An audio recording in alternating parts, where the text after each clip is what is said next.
श्री गुरुवे नमः। श्री चैतन्य मनोभीष्टं स्थापितं येन भूतले स्वयं रूपकदा मह्यं ददाति स्वपदान्तिकं।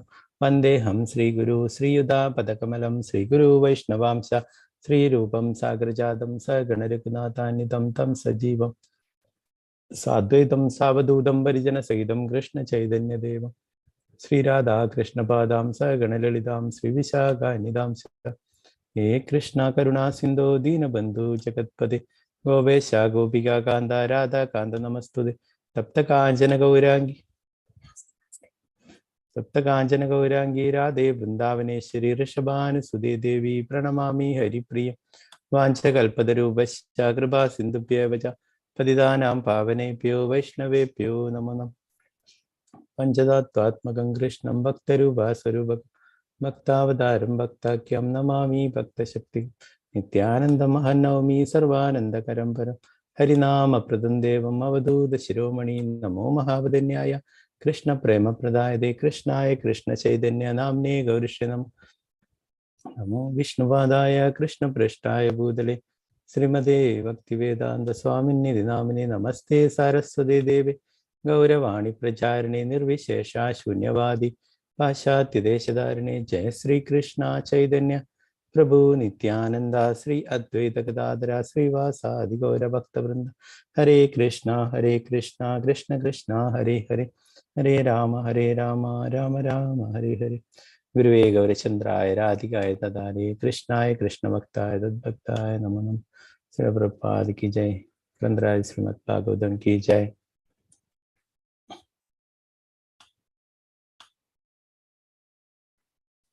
हरे कृष्ण।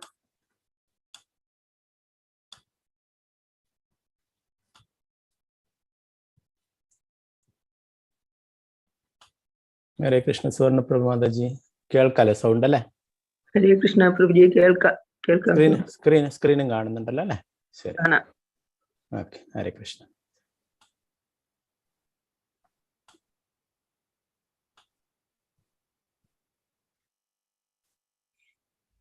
അധ്യായം 1 ശ്ലോകം 22.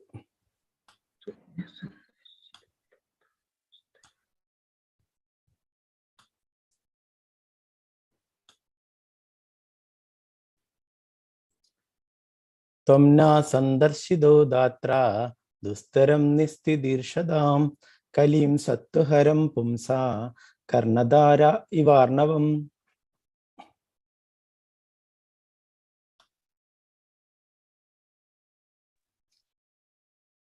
त्वं न सन्दर्शितो दात्रा दुस्तरं निस्तिदीर्षदां कलिं सत्त्वहरं पुंसा कर्णधारा इवार्णवम्। त्वं न सन्दर्शितो दात्रा दुस्तरं निस्तिदीर्षदां कलिं सत्त्वहरं पुंसा कर्णधारा इवार्णवम्। हरे कृष्ण. सुवर्ण प्रमाद चൊല്ലിക്കൊള്ളൂ. हरे कृष्ण माताजी. ഹരേ കൃഷ്ണ പ്രഭുജി. ഓം നമോ ഭഗവതേ വാസുദേവായ. തും ന സന്ദർശിതോ ധാത്ര ദുസ്തരം നിസ്ഥിതീർഷതാം കലിം സത്വഹരം പുംസാം കർണധാരൈവാർണവം. ഹരേ കൃഷ്ണ. हरे कृष्ण. അല്ലുണ്ണി മാതാജി. हरे कृष्ण. हरे कृष्ण. त्वं न सन्दर्शितो धात्र दुस्तरं निस्तितीर्षदां कलिं सत्त्वहरं पुंसां कर्णधार इवार्णवम्. हरे कृष्ण. हरे कृष्ण. अनिता माताजी. हरे कृष्ण. हरे कृष्ण. चൊല്ലിക്കൊള്ളൂ. त्वं न सन्दर्शितो धात्रा दुस्तरं निस्तितीर्षतां कलिं सत्त्वहरं पुंसां कर्णधार इवार्णवम्. हरे कृष्ण. हरे कृष्ण. मालती माताजी. हरे कृष्ण. त्वं न सन्दर्शितो धात्रा दुस्तरं निस्तिदीर्षदां कलिं सत्त्वहरं पुंसां कर्णधारा इवार्णवम्. हरे कृष्ण. सिंधुराणी माताजी. हरे कृष्ण. हरे कृष्ण प्रभुजी. ओम नमो भगवते वासुदेवाय. त्वं न सन्दर्शितो धात्रा दुस्तरं निस्तितीर्षदां कलिं सत्त्वहरं पुंसां कर्णधारा इवार्णवम् हरे कृष्ण. ഹരേ കൃഷ്ണ. ശാരദ മാതാജി, ശാരദ മാതാജി, ഹരേ കൃഷ്ണ. ചൊല്ലിക്കോളൂ. വാസുദേവായ ത്വം നഃ സന്ദർശിതോ ധാത്ര ദുസ്തരം നിസ്തിതീർഷതാം കലിം സത്വഹരം പുംസാം കർണധാരൈവാർണവം. ഹരേ കൃഷ്ണ. ഹരേ കൃഷ്ണ. ഹരേ കൃഷ്ണ. ഇനി ഒരു ശ്ലോകം കൂടി ഉണ്ട്, അപ്പൊ നമുക്ക് മറ്റുള്ളവർക്ക് അടുത്ത ശ്ലോകം ചൊല്ലാം. ത്വം അങ്ങയുടെ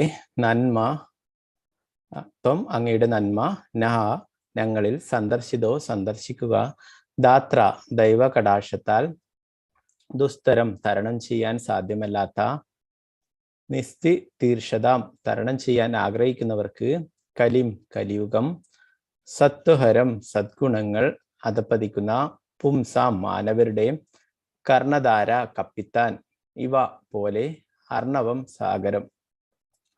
വർത്തനം ഭാവാർത്ഥം എസി ഭക്തിവേദാന്ത സ്വാമി ശ്രീല പ്രഭുപാദിക്ക് ജയ്. ഭഗവത്ഗീതത്താൽ അങ്ങയുടെ കൃപ പ്രാപ്തമായി എന്നു പരിചിന്തിക്കയാൽ മാനവരുടെ സർവ സദ്ഗുണങ്ങളെയും അധപ്പതിപ്പിക്കുന്ന ദുഷ്കരമായ കലിയുഗ സാഗരം തരണം ചെയ്യാൻ ആഗ്രഹിക്കുന്ന ഞങ്ങൾ കപ്പലിന്റെ കപ്പിത്താനായി യഥാർത്ഥമായി അങ്ങയെ സ്വീകരിച്ചിരിക്കുന്നു. ഭാവാർത്ഥം ശ്രീല പ്രഭുപാദിക്ക് ജയ്.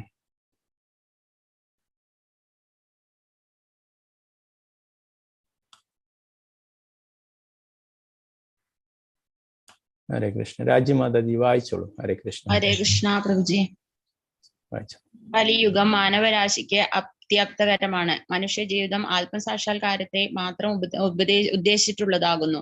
എന്നാൽ ഈ യുഗത്തിന്റെ ആത്മകരമായ പ്രഭാവത്താൽ മാനവർ ജീവിത ദൗത്യത്തെ പരിപൂർണമായും വിസ്തരിച്ചിരിക്കുന്നു. ഈ യുഗത്തിൽ മനുഷ്യായുസ് കുറഞ്ഞു വരും. ജനങ്ങൾക്ക് അവരുടെ ഓർമ്മ, മൃദുല വികാരം, ശക്തി, സദ്ഗുണങ്ങൾ എന്നിവ ക്രമേണ നഷ്ടപ്പെടും.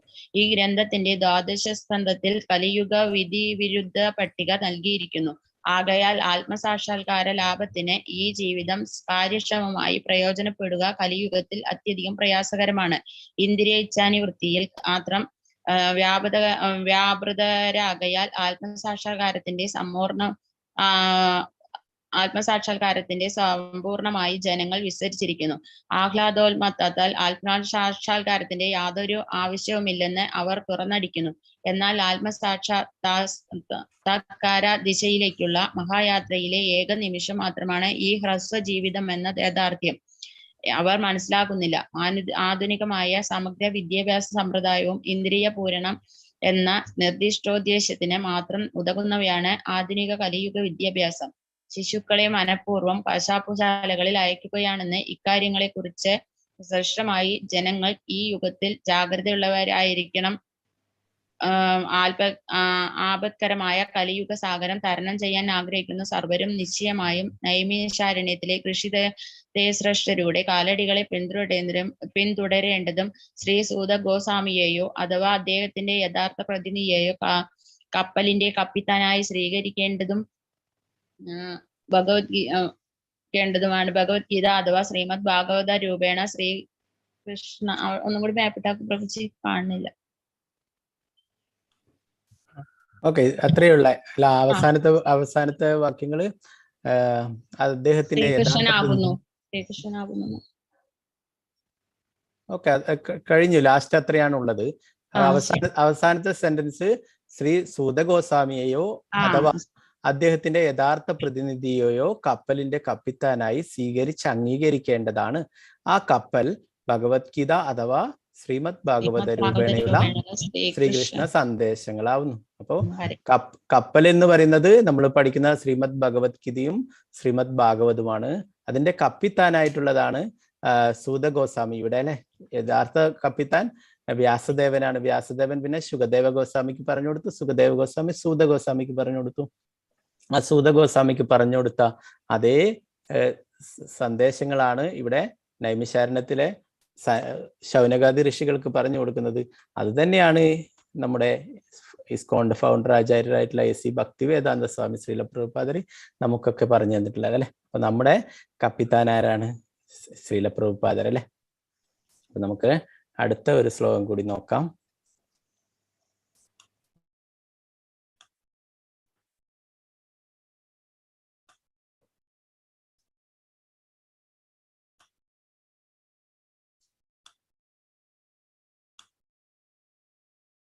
് 23 ശ്ലോകങ്ങളാണ് ഈ അധ്യായത്തിലുള്ളത്. അടുത്ത ശ്ലോകത്തോടെ ഈ അധ്യായം പൂർണ്ണമാകും.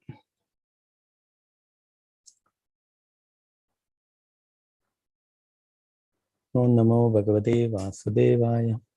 ബ്രൂഹി യോഗേശ്വരേ കൃഷ്ണേ ബ്രഹ്മണ്യേ ധർമ്മവർമ്മണി സ്വാം കാഷ്ടാം മധുനോപേദേ ധർമ്മകം ശരണം ഗതാ. ബ്രൂഹി യോഗേശ്വരേ കൃഷ്ണേ ബ്രഹ്മണ്യേ ധർമ്മവർമ്മണി സ്വാം കാഷ്ടാം മധുനോപേദേ ധർമ്മകം ശരണം ഗതാ. 2-3 പേര് ചൊല്ലിക്കോളൂ. ഹരേ കൃഷ്ണ.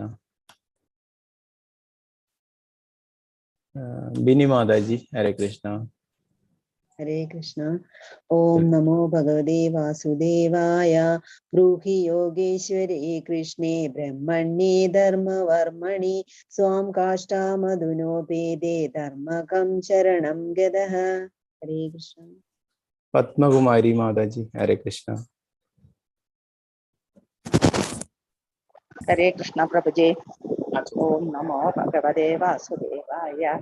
ബ്രൂഹി യോഗേശ്വരേ കൃഷ്ണേ ബ്രഹ്മണ്യേ ധർമ്മവർമ്മണി സ്വാം കാഷ്ടമധുനോപേദേ ധർമ്മകം ശരണം ഗതാ.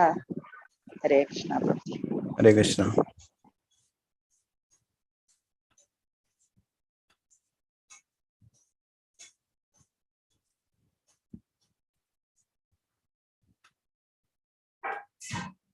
വേറെ ആരാണ്? സുവർണപ്രഭ മാതാജി ഹരേ കൃഷ്ണ. ഹരേ കൃഷ്ണ. ബ്രൂഹി യോഗേശ്വരേ കൃഷ്ണേ ബ്രഹ്മണ്യേ ധർമ്മവർമ്മണി സ്വാം കാഷ്ടാമധുനോപേദേ ധർമ്മകം ശരണം ഗതഃ. ഹരേ കൃഷ്ണ. ഹരേ കൃഷ്ണ. ശാന്തി മാതാജി ഹരേ കൃഷ്ണ. ഹരേ കൃഷ്ണ പ്രഭു.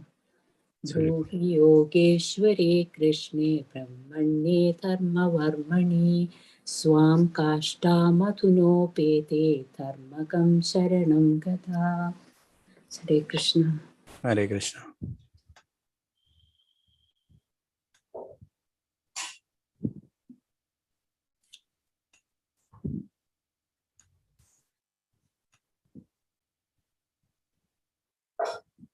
തുളസി മാതാജി ഹരേ കൃഷ്ണ.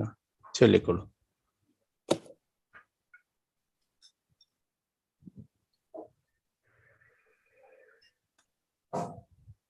ഹരേ കൃഷ്ണ. കൈ ഉയർത്തിയിട്ടുണ്ടായിരുന്നു. ചൊല്ലാനാണോ ശ്ലോകം ചൊല്ലാനാണോ? തുളസി, മനു. ഓക്കെ.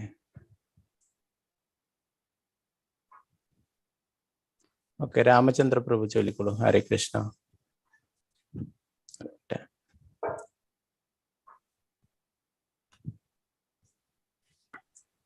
ബ്രൂഹി യോഗേശ്വരേ കൃഷ്ണേ ബ്രഹ്മണ്യേ ധർമ്മവർമ്മണി സ്വാം കാഷ്ഠമധുനോപേദേ ധർമ്മകം ശരണം ഗതഃ. ഹരേ കൃഷ്ണ. ഹരേ കൃഷ്ണ.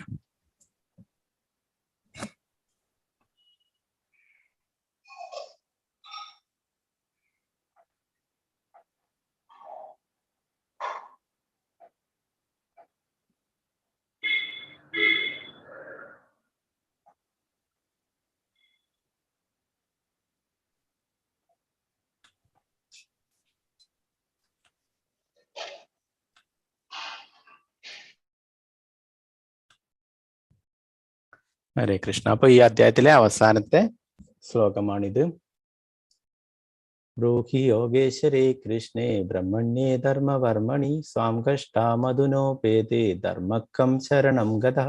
ബ്രൂഹി ദയവായി അറിയിച്ചാലും, യോഗേശ്വര സർവശക്തികളുടെയും ഈശ്വരൻ കൃഷ്ണ ശ്രീകൃഷ്ണ ഭഗവാൻ, ബ്രഹ്മണ്യേ നിരപേക്ഷ സത്യം, ധർമ്മ ധർമ്മം, വർമ്മണി സംരക്ഷകൻ, സ്വാം സ്വയം, കാംഷ്ടാം ധാമം, അധുന ഇന്ന്, ഉപേതി പ്രയാണം ചെയ്ത ശേഷം, ധർമ്മ മതം, കം ആർക്കാണോ, ശരണം ശരണം ഗതഃ ഹസ്തശക്തമായ. വിവർത്തനം ഭാവാർത്ഥം എ സി ഭക്തിവേദാന്ത സ്വാമി ശ്രീല പ്രഭുപാദ് കി ജയ്.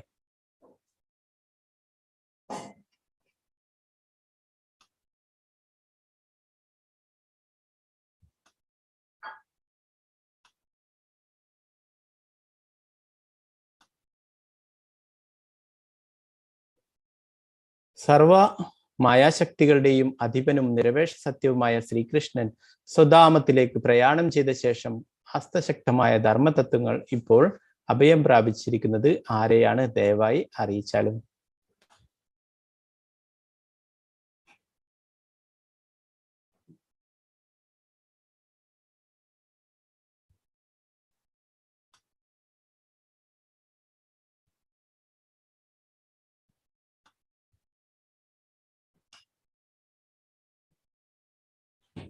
ഭാവാർത്ഥം വായിച്ചോളൂ.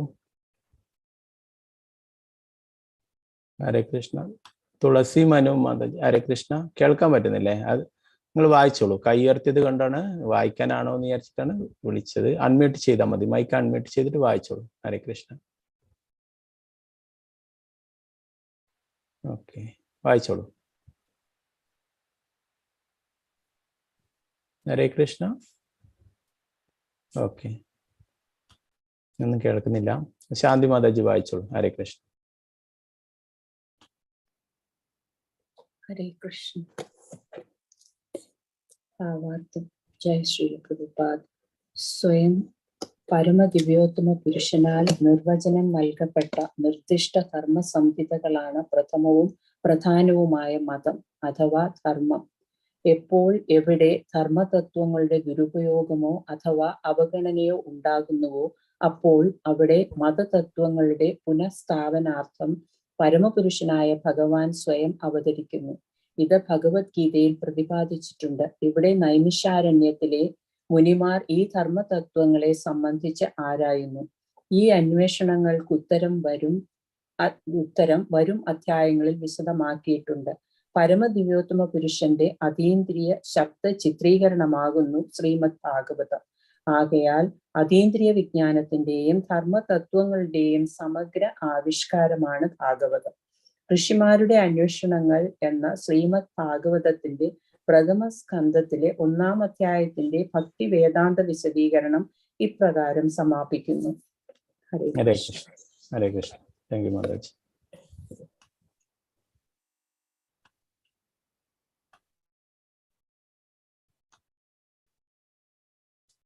ഹരേ കൃഷ്ണ. നാരായണം നമസ്കൃത്യ നരം ചൈവ നരോത്തമം ദേവീം സരസ്വതീം വ്യാസം തതോ ജയമുദീരേ. നഷ്ടപ്രായേഷു ഭദ്രേഷു നിത്യം ഭാഗവത സേവയ ഭഗവതേ ഉത്തമ ശ്ലോകേ ഭക്തിർഭവതി നൈഷ്ഠികേ. മൂകം കരോതി വാചാലം പങ്കും ലംഘയതേ ഗിരിം യത്കൃപാതമഹം വന്ദേ ശ്രീ ഗുരു ദീനധാരിണം പരമാനന്ദ മാധവം ശ്രീ ചൈതന്യ ഈശ്വരം. നമോ വിഷ്ണുപാദായ കൃഷ്ണപൃഷ്ഠായ ഭൂതലേ ശ്രീമദേ ഭക്തിവേദാന്ത സ്വാമിന്നിധി നാമിനി. നമസ്തേ സാരസ്വതേ ദേവേ ഗൗരവാണി പ്രചാരിണി നിർവിശേഷ ശൂന്യവാദി പാശ്ചാത്യദേശധാരിണി. ജയ ശ്രീകൃഷ്ണ ചൈതന്യ പ്രഭു നിത്യാനന്ദ ശ്രീ അദ്വൈത ഗദാധര ശ്രീവാസാദി ഗൗരഭക്തവൃന്ദ. ഹരേ കൃഷ്ണ കൃഷ്ണ കൃഷ്ണ ഹരേ ഹരേ ഹരേ രാമ രാമ രാമ ഹരേ ഹരേ. പ്രഭുപാദ് കി ജയ്.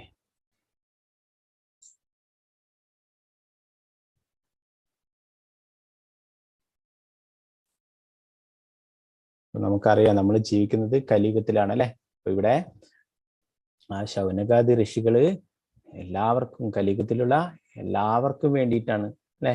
അവർക്ക് മാത്രമായിട്ടല്ല, അവിടെ കൂടിയിരിക്കുന്ന ഋഷിമാർക്ക് മാത്രമായിട്ടല്ല ഈ സൂതഗോസ്വാമിയോട് ഇങ്ങനെയുള്ള ചോദ്യങ്ങളൊക്കെ ചോദിക്കുന്നത് അല്ലെ. കലിയുഗത്തിലെ എല്ലാ ജീവാത്മാക്കൾക്കും വേണ്ടിയിട്ടാണ് അല്ലെ. അപ്പൊ സാധുക്കള് അവരൊക്കെ എന്താണ് എല്ലാവരോടും എല്ലാ ജീവാത്മാക്കളോടും ദയ കാണിക്കുന്നതാണ് അല്ലെ. അപ്പൊ നമുക്കൊക്കെ വേണ്ടിയിട്ടാണ് അവർ ചോദിക്കുന്നത് അല്ലെ. ഈ കലിയുഗത്തിലെ ജനങ്ങൾക്ക് വേണ്ടുന്ന ശ്രേയസ്കരമായിട്ടുള്ള കാര്യങ്ങളെ കുറിച്ചിട്ടൊക്കെ അല്ലെ. അപ്പൊ ഇവിടെ പറയുന്നു അവര് ആ സൂതഗോസ്വാമിയെ ഒരു കപ്പിത്താനായിട്ട് സ്വീകരിക്കുന്നു അല്ലെ. നമുക്ക് എന്തെങ്കിലും മറുകരയൊക്കെ കടക്കണ്ടെങ്കിൽ നമുക്ക് ഒരു ബോട്ടിനെയോ കപ്പലിനെയോ ഒക്കെ ആശ്രയിക്കണം അല്ലെ. അപ്പോ അതിന്റെ കപ്പിത്താനായിട്ട് അല്ലെ, അതിനെ നിയന്ത്രിക്കാൻ കഴിയുന്ന ആളായിരിക്കണം കപ്പിത്താൻ അല്ലെ. ഒരു ബോട്ടായാലും കപ്പലായാലും ഒക്കെ അതിനെ നിയന്ത്രിക്കാൻ കഴിയുന്ന ആളായിരിക്കണം അല്ലെ. അല്ലെങ്കിൽ എന്താണ്, നമ്മളും അപകടത്തിലേക്ക് പെടും അല്ലെ. അപ്പൊ അതുപോലെ തന്നെ മായാവാദി ഭാഷ്യങ്ങളൊക്കെ കുറെ ഉണ്ട് അല്ലെ. മായാവാദികളൊക്കെ അവരുടെ ഗ്രന്ഥങ്ങളും മറ്റുള്ള അവരുടെ പ്രഭാഷണങ്ങളൊക്കെ നമ്മൾ കേൾക്കുകയാണെങ്കിൽ നമ്മളും അപകടത്തിലേക്ക് വിടും അല്ലെ. അവരെന്താ പറയുന്നത്, മായാവാദി കൃഷ്ണ അപരാധി എന്ന് ചൈതന്യ മഹാപ്രഭു പറയുന്നു. മായാവാദികള് ഭഗവാന് രൂപമില്ല എന്ന് പറയുന്നു അല്ലെ. നമുക്കൊക്കെ രൂപമുണ്ട്, നമ്മളെയൊക്കെ സൃഷ്ടിച്ച ഭഗവാന് രൂപമില്ലാതിരിക്കുക അല്ലെ. അപ്പൊ അതുപോലുള്ള നമ്മൾ അങ്ങനെയുള്ള ആൾക്കാരെ നമ്മുടെ എന്താണ് ക്യാപ്റ്റനായിട്ട് കപ്പിത്താനായിട്ട് അല്ലെ, നമ്മുടെ ഗുരുവായിട്ട് സ്വീകരിക്കരുത് അല്ലെ. നമ്മൾ പഠിച്ചു, നമ്മൾ ആ പരമ്പരയിൽ നിന്ന് വരുന്നവരിൽ നിന്ന് ജ്ഞാനം സ്വീകരിക്കണമെന്നല്ലേ. അപ്പോ ഇവിടെ സൂത ഗോസ്വാമിയെ ആ കപ്പിത്താനായിട്ട് സ്വീകരിച്ചു അല്ലെ. അപ്പൊ കപ്പൽ എന്ന് പറയുന്നത് എന്താണ്, ഇവിടെ ശ്രീമദ് ഭാഗവതം അല്ലെ. അതാണ് നമ്മുടെ ഈ കലിയുഗത്തിലെ സംസാര സാഗരം കടന്നിട്ട് നമുക്ക് മറുകര പോവാനുള്ളത് അല്ലെ. ഭഗവത് ധാമത്തിലേക്ക് പോവാനുള്ള കപ്പലാണ് ഈ ശ്രീമദ് ഭാഗവതം, ഭഗവത്ഗീത എന്നൊക്കെ പറയുന്നത് അല്ലെ. അപ്പോ അതിന്റെ കപ്പിത്താനാണ് ഇവിടെ കപ്പിത്താനായിട്ട് ആ ഗുരുവായിട്ട് സൂത ഗോസ്വാമിയെ സ്വീകരിച്ചിട്ട് സൂത ഗോസ്വാമിയിൽ നിന്നും ശ്രേയസ്കരമായിട്ടുള്ള കാര്യങ്ങൾ ചോദിച്ചറിയുന്നു അല്ലെ.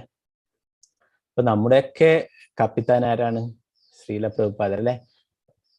നമുക്കൊക്കെ ലോകത്തിലെ ഉള്ള എല്ലാവർക്കും ഒത്തു കൂടാനായിട്ട് ഒരു വീട് അല്ലെ, അതാണ് ഇസ്കോൺ എന്ന് പറയുന്നത്. എല്ലാവരും നിങ്ങൾ നെറ്റിലൊക്കെ സെർച്ച് ചെയ്ത് നോക്കിയ എല്ലാ രാജ്യങ്ങളിലും ഉണ്ട് ഇസ്കോണിന് ക്ഷേത്രങ്ങളും ഡിവോട്ടീസ് ഒക്കെ.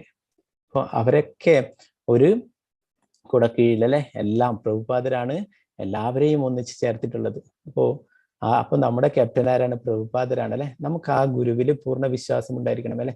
നമ്മളിപ്പോ എവിടെയെങ്കിലും പോവാനായിട്ട് ഫ്ലൈറ്റിലൊക്കെ കയറി കഴിഞ്ഞാൽ, ഗൾഫിലൊക്കെ പോവാനായിട്ട് ഫ്ലൈറ്റിലൊക്കെ കയറി കഴിഞ്ഞാല് നമ്മള് ടിക്കറ്റ് ഒക്കെ എടുത്തിട്ട് നല്ല സുഖമായിട്ട് അവിടെ ഇരിക്കും അല്ലെ. നമുക്കറിയാം അവിടെ എത്തുന്നത് നമ്മൾ പൂർണ്ണമായിട്ടും വിശ്വസിക്കുന്നു അല്ലെ, ആ പൈലറ്റിൽ പൂർണ്ണമായിട്ടും വിശ്വസിക്കുന്നു. അല്ലാതെ നമ്മൾ ആ പൈലറ്റിന്റെ അടുത്ത് പോയിട്ട് ചോദിക്കോ, ഇത് എവിടെയാണ് നിങ്ങൾ പോകുന്നത്, ദുബൈയിൽ എത്തില്ലേ അല്ലെ, അല്ലെങ്കിൽ അമേരിക്കയിൽ എത്തില്ലേ എന്ന് നമ്മൾ ചോദിക്കോ ആ പൈലറ്റിന്റെ അടുത്ത് കൂടെ പോയിട്ട്? ഇല്ല അല്ലെ. നമുക്ക് ആ പൈലറ്റിൽ വിശ്വാസം ഉണ്ട് അല്ലെ. നമുക്കറിയില്ല അദ്ദേഹം പൈലറ്റ് ആണോ അല്ലെങ്കിൽ ട്രെയിനി ആണോ എന്നൊന്നും നമുക്ക് വ്യക്തമായിട്ട് അറിയില്ല അല്ലെ. അപ്പോ ഇന്നത്തെ കാലത്ത് എന്താണ്, പൈസ കൊടുത്താൽ എന്തും ലഭിക്കും അല്ലെ, സർട്ടിഫിക്കറ്റ് ലഭിക്കും, എല്ലാം ലഭിക്കും അല്ലെ. അപ്പോ അത് ശരിക്കും പഠിക്കണമെന്നില്ല അല്ലെ, എന്നാലും നമ്മൾ അവരെ ശരിയായിട്ട് വിശ്വസിക്കുന്നു അല്ലെ. അപ്പൊ നമുക്ക് പൂർണ്ണ വിശ്വാസമുണ്ട് നമ്മൾ അവിടെ എത്തിച്ചേരുമെന്നുള്ള അല്ലെ. അത്രയെങ്കിലും നമുക്ക് നമ്മുടെ ഗുരുവിലും ആധ്യാത്മിക ശാസ്ത്രങ്ങളിലും ഒക്കെ വിശ്വാസം വേണം അല്ലെ. എല്ലാവരും പറയുന്നത് നമ്മുടെ ഗുരുക്കന്മാരും ആചാര്യന്മാർ ആ പരമ്പര മുഴുവനായിട്ടും സ്വീകരിച്ചിട്ടുള്ളതാണ് ഈ വഴി അല്ലെ. അപ്പോ അതിൽ നമുക്ക് വിശ്വാസം വേണം അല്ലെ. ഭഗവാൻ എന്താണ്, തേനേ ബ്രഹ്മഹൃതിയെ നമ്മൾ ആദ്യം പഠിച്ചു അല്ലെ. ഭഗവാൻ ബ്രഹ്മാവിന് നൽകിയിട്ടുള്ളതാണ് ഈ ജ്ഞാനം അല്ലെ. പിന്നീട് ആ ബ്രഹ്മാവിൽ നിന്നാണ് ഈ ജ്ഞാനം വരുന്നത് അല്ലെ. ബ്രഹ്മാവ് നാരദർക്ക് കൊടുത്തു അല്ലെ, നാരദർ വ്യാസദേവന് കൊടുത്തു, വ്യാസദേവർ ശുകദേവ് ഗോസ്വാമിക്ക് കൊടുത്തു, അങ്ങനെ ശുകദേവ് ഗോസ്വാമി സൂത ഗോസ്വാമി അല്ലെ. അങ്ങനെ ആ പരമ്പരയിലൂടെയാണ് ഈ ശ്രീമദ് ഭാഗവതം നമുക്ക് ലഭിക്കുന്നത് അല്ലെ. അപ്പോ നമ്മുടെ എല്ലാവരുടെയും ഏറ്റവും എന്താണ് ഉയർന്ന രക്ഷകനാരാണ്, ഭഗവാനാണ് അല്ലെ. അപ്പോ ഗുരു ഭഗവാന്റെ ഒരു പ്രതിനിധിയാണെന്ന് നമ്മൾ പഠിച്ചു അല്ലെ. ആ ഗുരു അഷ്ടകത്തിലെ ഒക്കെ പറയുന്നു അല്ലെ, വന്ദേ ഗുരു ശ്രീ ചരണാരവിന്ദം അല്ലെ. ഭഗവാന്റെ എന്താണ് അവസാനത്തെ ശ്ലോകങ്ങളിൽ പറയുന്നു അല്ലെ. ഭഗവാൻ എന്താണ്, ഗുരുവിന്റെ കാരുണ്യം ലഭിക്കുകയാണെങ്കിൽ നമുക്ക് ഭഗവാനെ ലഭിക്കും അല്ലെ. ഗുരുവിന്റെ കാരുണ്യമില്ലെങ്കിലോ നമുക്ക് ഭഗവാനെ ലഭിക്കില്ല അല്ലെ. യസ്യ പ്രസാദാത് ഭഗവത് പ്രസാദോ യസ്യ അപ്രസാദോ നഗതി കുതോപി തായം സ്തുവം തസ്യ യശസ്ത്രീ സന്ധ്യം വന്ദേ ഗുരു ശ്രീ ചരണാരവിന്ദം. അപ്പൊ നമുക്ക് ഗുരുവിന്റെ കാരുണ്യം വേണം അല്ലെ. ഗുരുവിൽ നമുക്ക് പൂർണ്ണമായിട്ട് വിശ്വാസം ഉണ്ടാകണം, എങ്കിലേ നമുക്ക് ഭഗവാനെ ലഭിക്കും അല്ലെ. അപ്പോ കലിയുഗത്തിൽ നമ്മൾ പഠിച്ചു, കലിയുഗത്തിലെ ജനങ്ങളുടെ ആ പ്രത്യേകതയെ കുറിച്ചൊക്കെ ശ്രീമദ് ഭാഗവത് തന്നെ പറഞ്ഞു അല്ലെ. പ്രായേണ അല്പായുഷ സഭ്യ കലോ അസ്മിൻ യുഗേജന മന്ദാ സുമന്ദമതേ അല്ലെ. അപ്പോ കലിയുഗത്തിലെ ജനങ്ങൾക്ക് ഏറ്റവും ആയുസ് കുറവാണ് അല്ലെ. നമ്മൾ പഠിച്ചു സത്യയുഗം, ത്രേതായുഗം, ദ്വാപരയുഗം എന്നീ യുഗങ്ങളിലൊക്കെ ലക്ഷക്കണക്കിന് വർഷം സത്യയുഗം അല്ലെ, 10,000 വർഷങ്ങൾ ത്രേതായുഗം, 1000 വർഷങ്ങൾ ദ്വാപരയുഗം അല്ലെ. കലിയുഗത്തില് 100 വർഷമാണ് പറയുന്നതെങ്കിലും 100 ആരും ജീവിക്കുന്നില്ല അല്ലെ. 70, 60 ഇങ്ങനെ കുറഞ്ഞു വരുന്ന അല്ലെ. അപ്പൊ നമുക്ക് മറ്റുള്ള വഴികളൊന്നും ഈ കലിയുഗത്തില് സാധ്യമല്ല അല്ലെ. അപ്പൊ ഏറ്റവും എളുപ്പമായിട്ടുള്ളതാണ് ഭഗവാന്റെ തിരുനാമം ജപിക്കുക, ശ്രീമദ് ഭാഗവതം, ഭഗവത്ഗീത പോലുള്ള പാരായണം ചെയ്യുക അല്ലെ. അപ്പോ ഇതാണ് ഭഗവാന്റെ ഭക്തിയുത സേവനങ്ങൾ ചെയ്യുക അല്ലെ. ഇതാണ് കലിയുഗത്തിൽ പറഞ്ഞിട്ടുള്ളത് അല്ലെ, യുഗധർമ്മം. അപ്പൊ നമ്മള് അതില് കൂടുതൽ ശ്രദ്ധ കൊടുക്കണം അല്ലെ. പിന്നീട് ഇവിടെ അവസാനമായിട്ട് ചോദിക്കുന്ന ചോദ്യം എന്താണ്? ഇവിടെ ഇതില് അവസാനമായിട്ട് പറയുന്ന അല്ലെ, ഭഗവത്ഗീതയും ഭാഗവതവും ഒക്കെയാണ് ഈ കപ്പലല്ലേ, ഭഗവാന്റെ സന്ദേശങ്ങൾ. അപ്പോ അടുത്ത ശ്ലോകത്തില് എന്താണ് ആ ധർമ്മം, അതിനെ കുറിച്ചിട്ടാണ് ഇവിടെ ചോദിക്കുന്നത് അല്ലെ. സർവ മായാശക്തികളുടെയും അധിപനും നിരപേക്ഷ സത്യവുമായ ശ്രീകൃഷ്ണ ഭഗവാൻ സ്വധാമത്തിലേക്ക് പ്രയാണം ചെയ്ത ശേഷം ഹസ്തശക്തമായ ധർമ്മതത്വങ്ങൾ ഇപ്പോൾ അഭയം പ്രാപിച്ചിരിക്കുന്നത് ആരെയാണ് ദയവായി അറിയിച്ചാൽ. അപ്പോ നമ്മൾ പഠിച്ചു, ഭഗവാൻ ഇവിടെ ദേവകിക്കും വസുദേവർക്കുമായിട്ട് പുത്രനായിട്ട് അവതരിക്കുകയുണ്ടായി അല്ലെ. തിരിച്ച് ഭഗവാൻ ആ ലീലകൾ ചെയ്ത് കഴിഞ്ഞിട്ട് വീണ്ടും ഗോലോക വൃന്ദാവനത്തിലേക്ക് പോയി അല്ലെ. അപ്പോഴ് ഇവിടെ എന്താണ് ആ ധർമ്മം എവിടെയാണ് അഭയം പ്രാപിച്ചിട്ടുള്ളത് എന്ന് ചോദിക്കുകയാണ് അല്ലെ. അപ്പൊ അത് തന്നെയാണ് നമ്മൾ പഠിക്കുന്നത് അല്ലെ. ഭഗവാന്റെ ഗ്രന്ഥ അവതാരമാണ് ശ്രീമദ് ഭാഗവതം എന്ന് പറയുന്നത് അല്ലെ. നമ്മൾ ആദ്യത്തെ ക്ലാസ്സിൽ പഠിച്ചു അല്ലെ, എന്തൊക്കെയാണ് ഭഗവാനാണ് അല്ലെ, പൂർണ്ണമായിട്ടും ഭഗവാനാണ് ശ്രീമദ് ഭാഗവതം എന്നത് പത്മപുരാണം പറയുന്നു അല്ലെ. അതിൽ ഓരോരോ അധ്യായം നമ്മൾ സ്കന്ധങ്ങളും ഒക്കെ പഠിച്ചു അല്ലെ. 1ഉം 2ഉം ഭഗവാന്റെ പാദങ്ങൾ അല്ലെ, 10 ഭഗവാന്റെ തിരുമുഖം, ഇതൊക്കെ നമ്മൾ പഠിച്ചു അല്ലെ. അപ്പൊ അത് സാക്ഷാൽ ഭഗവാൻ തന്നെയാണ്. ഭഗവാൻ നാമത്തിന്റെ രൂപത്തില് ഹരേ കൃഷ്ണ മഹാമന്ത്രമായിട്ടുണ്ട് അല്ലെ. ഇത് ഗ്രന്ഥത്തിന്റെ രൂപത്തിലാണ് നമുക്ക് ശ്രീമദ് ഭാഗവതമായിട്ട് അല്ലെ. എന്താണ് ശിലയുടെ രൂപത്തില് ഗോവർദ്ധന പർവ്വതമായിട്ടുണ്ട് അല്ലെ. നദിയുടെ രൂപത്തില് ഗംഗ, യമുന, രാധാകുണ്ട്, ശ്യാമകുണ്ട് ഇങ്ങനെയുള്ള ഇവിടത്തൊക്കെ ഉണ്ട് അല്ലെ. അങ്ങനെ ഓരോരോ മരത്തില് ജഗന്നാഥപുരിയിൽ ദാരുബ്രഹ്മനായിട്ടുണ്ട്. അങ്ങനെ ഭഗവാൻ ഏത് അവതാരങ്ങൾ വേണ്ടിക്കും സ്വീകരിക്കാം അല്ലെ. അതിന് നമ്മുടെ പെർമിഷൻ ഒന്നും വേണ്ട അല്ലെ. ഭഗവാന് അവതരിക്കാനായിട്ട് ആരുടെയും പെർമിഷൻ വേണ്ട അല്ലെ. അതാണ് ആ ഗജേന്ദ്രൻ തന്നെ പറയുന്നു, നമോ നമസ്തേ അഖില കാരണായ നിഷ്കാരണായ അത്ഭുതകാരണായ. നിഷ്കാരണായ ഭഗവാന് അവതരിക്കാനായിട്ട് വേറെ ആരുടെയും പെർമിഷനും ഒന്നും വേണ്ട അല്ലെ. എല്ലാ കാരണങ്ങൾക്കും കാരണഭൂതനാണ് ഭഗവാൻ. ഇനിയിപ്പോ 15-ാം തീയതി നരസിംഹ ചതുർദശി വരുന്നുണ്ട്. നരസിംഹ ഭഗവാനായിട്ട് ഭഗവാൻ അവതരിച്ചു അല്ലെ. അതിനെക്കുറിച്ച് നമുക്ക് അപ്പോഴ് ചർച്ച ചെയ്യാം. അപ്പോ ഇവിടെ ശ്രീമദ് ഭാഗവതം എന്ന് പറയുന്നത് ഭഗവാൻ തന്നെയാണ് അല്ലെ. ഭഗവാനും ശ്രീമദ് ഭാഗവതം തമ്മിൽ യാതൊരു വ്യത്യാസമില്ല എന്ന് പറയുന്നു. അപ്പൊ അതാണ് നമ്മൾ ഭാഗവതത്തിന് പൂജയൊക്കെ ചെയ്യും അല്ലെ. അതാർക്കാണ്? ഭഗവാന് തന്നെയാണ്. ഭാഗവതത്തിന് നിവേദ്യങ്ങൾ ഓഫർ ചെയ്യും. അപ്പൊ ഭാഗവതം എന്ന് പറയുന്നത് ഭഗവാൻ തന്നെയാണ്. നമ്മൾ നൽകുന്ന നിവേദ്യങ്ങൾ സ്വീകരിക്കും, നമ്മൾ ചെയ്യുന്ന പൂജകൾ സ്വീകരിക്കും, ഒക്കെ സ്വീകരിക്കും. അപ്പോൾ ശ്രീമദ് ഭാഗവതം എന്ന് പറയുന്നത് ഭഗവാൻ തന്നെയാണ്. അപ്പോ ഭഗവാൻ ഇവിടുന്ന് ആ ലീലകൾ അവസാനിപ്പിച്ച് ഗോലോക വൃന്ദാവനത്തിലേക്ക് പോയപ്പോൾ ധർമ്മം ഈ ശ്രീമദ് ഭാഗവതത്തിലാണ് നമുക്ക് തന്നിട്ടുള്ളത്. ശ്രീമദ് ഭാഗവതം മുഖേനയാണ് തന്നിട്ടുള്ളത്. അതിനെ കുറിച്ചിട്ട് നമ്മൾ ശ്രീമദ് ഭാഗവതത്തിൽ തന്നെ പഠിക്കും ഇനി വരുന്ന അധ്യായങ്ങളിലൊക്കെ ആയിട്ട്. ഇവിടെ പറയുന്നു, കൃഷ്ണോ സ്വദാമോ ഭഗതേ ധർമ്മജ്ഞാനാദിഭി സഹ കലോ നഷ്ടാദൃശാമേഷ പുരാണാർക്കു അധുനോദിത. ധർമ്മം, വിജ്ഞാനം തുടങ്ങിയവയുടെ അകമ്പടിയോടെ സ്വധാമത്തിലേക്ക് ശ്രീകൃഷ്ണ ഭഗവാൻ പ്രയാണം ചെയ്തയുടൻ തന്നെ അത്യുജ്വലമായ സൂര്യതേജസ്സോടെ ശ്രീ ഭാഗവത പുരാണം ആവിർഭവിച്ചു. ഈ കലിയുഗത്തിൽ അജ്ഞതയുടെയും കൊടും അന്ധകാരത്തിൽ കാഴ്ച നഷ്ടപ്പെട്ടവർക്ക് ഈ പുരാണം പ്രകാശമേകും. കലിയുഗത്തിലുള്ളവരൊക്കെ എന്താണ്? അജ്ഞാന തിമിരാന്തസ്യ നമ്മൾ പറയല്ലേ, അജ്ഞാനത്തിന്റെ തിമിരം ബാധിച്ചിരിക്കുന്നവരാ അല്ലെ. അവർക്കൊക്കെ ജ്ഞാനദീപം ലഭിക്കാൻ എന്താണ്? ശ്രീമദ് ഭാഗവതം അല്ലെ. ഗുരുവിന്റെയും ഭഗവാന്റെയും ഒക്കെ കാരുണ്യം കൊണ്ട് ശ്രീമദ് ഭാഗവതം നമ്മൾ പാരായണം ചെയ്യുകയും അറിയുകയും ഒക്കെ ചെയ്തു കഴിഞ്ഞാൽ നമുക്ക് ഈ കലിയുഗ സാഗരം തരണം ചെയ്യാമെന്ന് പറയുന്നു അല്ലെ.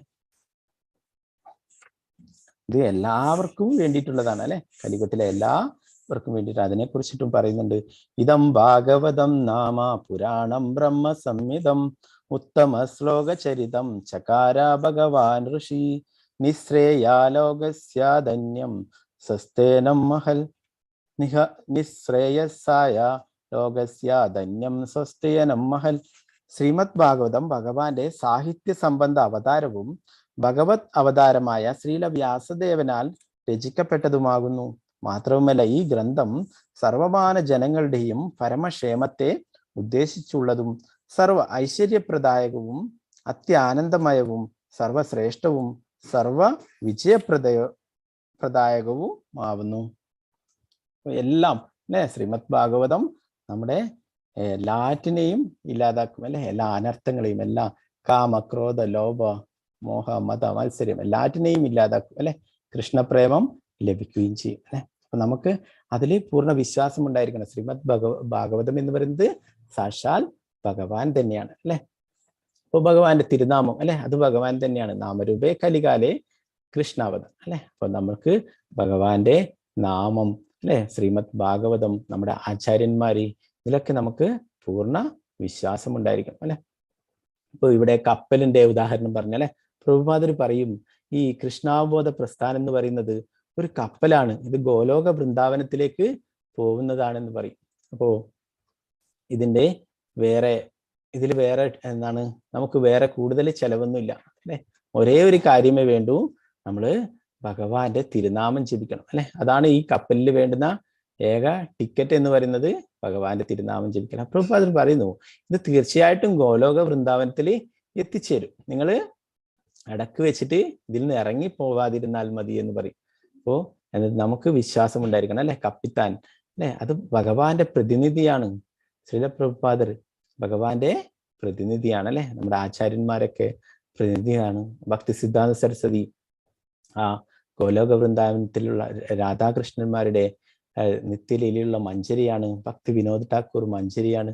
ഇവരൊക്കെ നമ്മുടെ ആചാര്യന്മാരൊക്കെ ആ ഭഗവാന്റെ നിത്യലീലയുള്ളവരാ. അവരിവിടെ ജനിച്ചിട്ടുള്ളത് നമ്മളെപ്പോലെ കർമ്മഫലമായിട്ട് ഇവിടെ വന്ന് പിറന്നതല്ല. അവരൊക്കെ നമ്മളെയൊക്കെ ഉദ്ധരിക്കാനായിട്ട് ഇവിടെ വന്നിട്ടുള്ളതാണ്.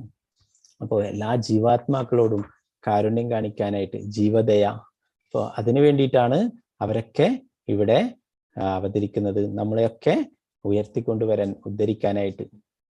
അപ്പൊ നമുക്ക് അങ്ങനെയുള്ള ആചാര്യന്മാരും ഗുരുവിലും ഒക്കെ വിശ്വാസം വേണം അല്ലെ. അപ്പോ ഈ അധ്യായം അങ്ങനെ ധർമ്മത്തെ കുറിച്ച് ചോദിക്കുന്ന ചോദ്യത്തോടു കൂടി, ധർമ്മം എവിടെയാണ് ഭഗവാൻ ഇവിടെ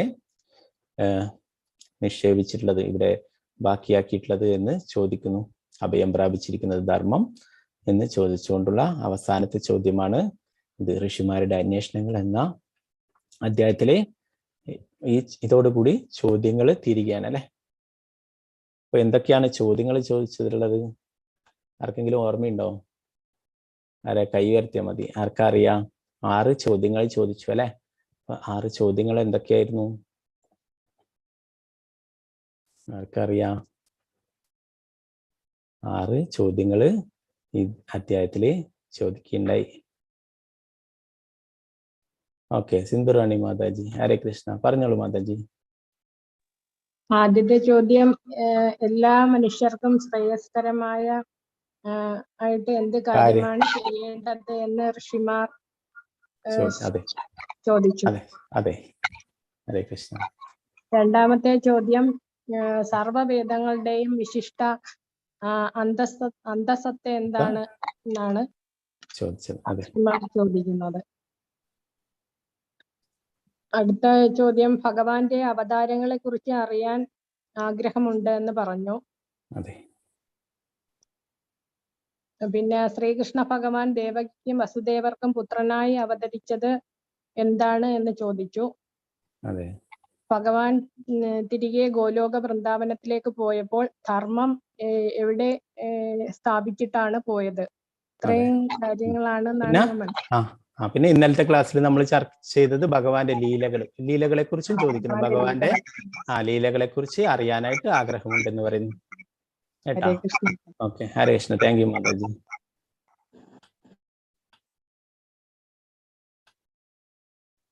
അപ്പൊ ഇങ്ങനെയുള്ള 6 ചോദ്യങ്ങളാണ് സൂതഗോസ്വാമിയോട് ശൗനകാദി ഋഷികൾ ചോദിക്കുന്നത്. അല്ലെ, ഈ ചോദ്യങ്ങൾ അവർക്ക് വേണ്ടി മാത്രമാണോ? അല്ല അല്ലെ, അവര് ചോദ്യങ്ങൾ ചോദിച്ചത് കൊണ്ടാണ് നമുക്ക് ഇവിടെ ഈ ഭാഗവതം ഇപ്പോഴും നമുക്ക് പഠിക്കാൻ സാധിക്കുന്നത്. അല്ലെ, പരീക്ഷിത്ത് മഹാരാജാവ് ശുകദേവ് ഗോസ്വാമിയോട് ചോദ്യങ്ങൾ ചോദിച്ചത് കൊണ്ടാണ് ഭഗവാനെ കുറിച്ച് കൂടുതൽ നമുക്ക് അറിയാൻ സാധിച്ചത്. അല്ലെ, പരീക്ഷിത്ത് മഹാരാജാവ് ഓരോരോ ഭഗവാന്റെ ലീലകള് പറയുമ്പോഴും എന്നിട്ട് എന്തായി, 1 വയസ്സായപ്പോൾ എന്തൊക്കെയാ ചെയ്തത്, 2 വയസ്സായപ്പോൾ എന്തൊക്കെ ചെയ്തു, എന്നിട്ട് പിന്നെന്താ ചെയ്തത്, അങ്ങനെ ഓരോരോ ചോദ്യങ്ങൾ അറിയാനുള്ള ആ ആകാംക്ഷയോടെ, ആ ആഗ്രഹത്തോടെ കൂടുതൽ ചോദ്യങ്ങൾ ചോദിക്കുകയുണ്ടായി. അല്ലെ, അതിന്റെ ഫലമായിട്ടാണ് ശ്രീമദ് ഭാഗവതം ദശമസ്കന്ധം ഇത്രയും വലുതായതെന്ന് പറയുന്നത്. അതിൽ 90 അധ്യായങ്ങളോളം ഉണ്ട്. മറ്റതിലൊക്കെ ഇന്ന് ഈ അധ്യായത്തിൽ ഫസ്റ്റ് അധ്യായം എന്നാണ് അധ്യായം 23 ശ്ലോകങ്ങളാണുള്ളത്. അല്ലെ, അപ്പോ അത് ഇതിൽ 19 അധ്യായങ്ങളാണെന്ന് തോന്നുന്നു ഒന്നാമത്തേല്. അപ്പൊ ഓരോരോ സ്കന്ധങ്ങളിൽ കുറച്ചേ ഉള്ളൂ. മറ്റുള്ള അവതാരങ്ങളൊക്കെ കുറെ വർണ്ണിക്കുന്നുണ്ട്. അല്ലെ, നരസിംഹ ഭഗവാനായിട്ടും വാമനമൂർത്തിയായിട്ടും എല്ലാം ഉണ്ട്. എന്നാൽ അതിനെക്കുറിച്ചൊന്നും കൂടുതലായിട്ട് ചോദിക്കുന്നില്ല. എന്നാൽ ആ സാക്ഷാൽ പരമദിവ്യോത്തമ പുരുഷനായിട്ടുള്ള ഭഗവാൻ തന്നെ ദേവകിക്കും വസുദേവർക്കും പുത്രനായിട്ട് വരികയുണ്ടായി. അല്ലെ, അവതരിക്കുകയുണ്ടായി. അപ്പൊ ആ ഭഗവാൻ തന്നെയാണ് സ്വയം വന്നിട്ടുള്ളത്. അല്ലെ, കൃഷ്ണസ്തു ഭഗവാൻ സ്വയം. അപ്പൊ ആ ഭഗവാനെ കുറിച്ച് കൂടുതൽ അറിയാനായിട്ട് പരീക്ഷിത്ത് മഹാരാജാവ് ആഗ്രഹിച്ചല്ലേ. അതിന്റെ ഫലമായിട്ടാണ് ശ്രീമദ് ഭാഗവതം ഇത്രയും ദശമസ്കന്ധം ഇത്രയും വലുതായത്. അല്ലെ, അപ്പൊ അതുപോലെ സൂതഗോസ്വാമിയോട് ചോദ്യങ്ങൾ ചോദിക്കുന്നത് കൊണ്ട് അതിന്റെ ഫലമായിട്ട് അവർക്ക് നൽകുന്ന ഉത്തരങ്ങളാണ് ഇനി വരുന്ന സ്കന്ധങ്ങളിലൊക്കെ നമ്മൾ പഠിക്കുന്നത്. 2, 3 അങ്ങനെ 12 സ്കന്ധങ്ങൾ വരെ. അല്ലെ, നേരത്തെ പറഞ്ഞു കലിയുഗത്തിനെ കുറിച്ചിട്ട് വർണ്ണിക്കുന്നുണ്ട് 12ാമത്തെ സ്കന്ധത്തിൽ. കൂടുതൽ കലിയുഗം അത്രയും മോശപ്പെട്ടതാണ്, അത്രയും അധർമ്മങ്ങൾ നിറഞ്ഞിട്ടുള്ളതാണ്. അതിനെക്കുറിച്ചൊക്കെ 12ാം സ്കന്ധം വിവരിക്കുന്നുണ്ടെന്ന് നേരത്തെ പറഞ്ഞല്ലേ. അപ്പൊ ഈ ഋഷിമാരുടെ ചോദ്യങ്ങൾക്കൊക്കെയുള്ള ഉത്തരങ്ങളായിട്ടാണ് ഇനി വരുന്ന സ്കന്ധങ്ങളും ഒക്കെ ഉള്ളത്. അപ്പൊ നമുക്ക് നാളെ മുതൽ 2ാമത്തെ അധ്യായം ചർച്ച ചെയ്യാം.